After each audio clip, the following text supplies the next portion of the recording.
We're going to continue to focus our prayers on the corona crisis, exploring Christ's invitation to depth in a time of distraction.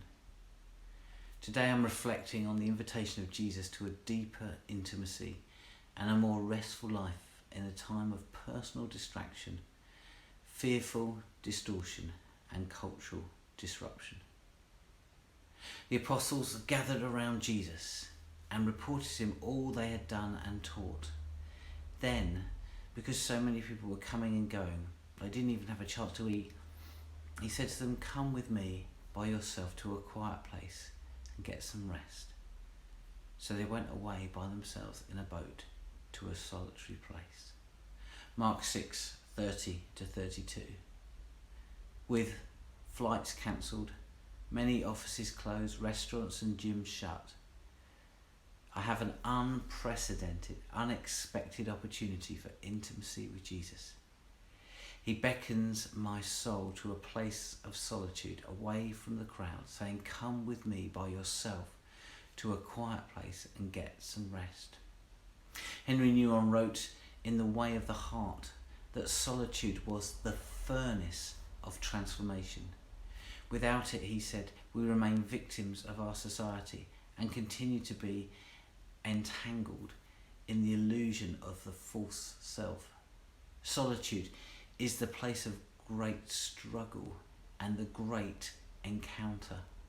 The struggle against the compulsion of the false self and the encounter with a loving God who offers himself as a substance of the new self.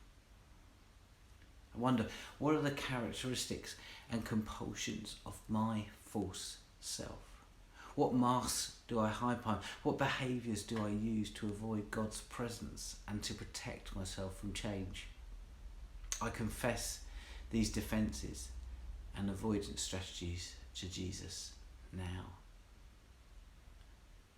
Many wonderful stories are already coming in of people turning to faith in Jesus in response to this crisis.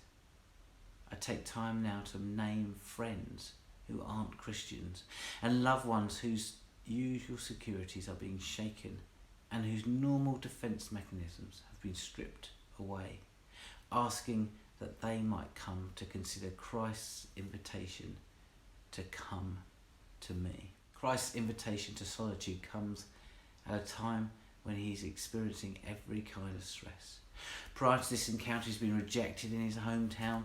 Then he's heard the devastating news that his cousin John has been beheaded, and now he's so busy that he can't even have time to eat. It's easy to think that I finally get my prayer life sorted when all my problems go away. When things get a bit easier, I'll feel a bit more spiritual.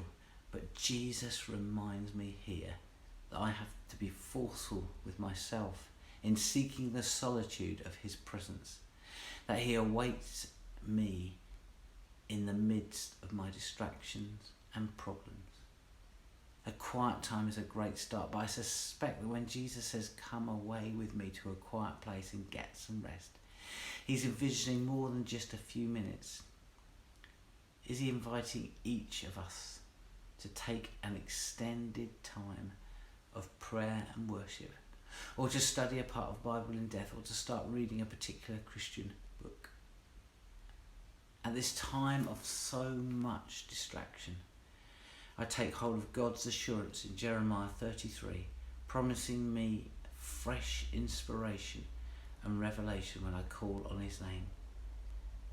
This is what the Lord says: "Call to me, and I will answer you and tell you great and unsearchable things you do not know." Jeremiah 33, 2-3. So let me close in prayer. Father, help me to live this day to the full, being true to you in every way. Jesus, help me to give myself away to others, being kind to everyone I meet. Spirit, help me to love the lost, proclaiming Christ in all I do and say. Amen.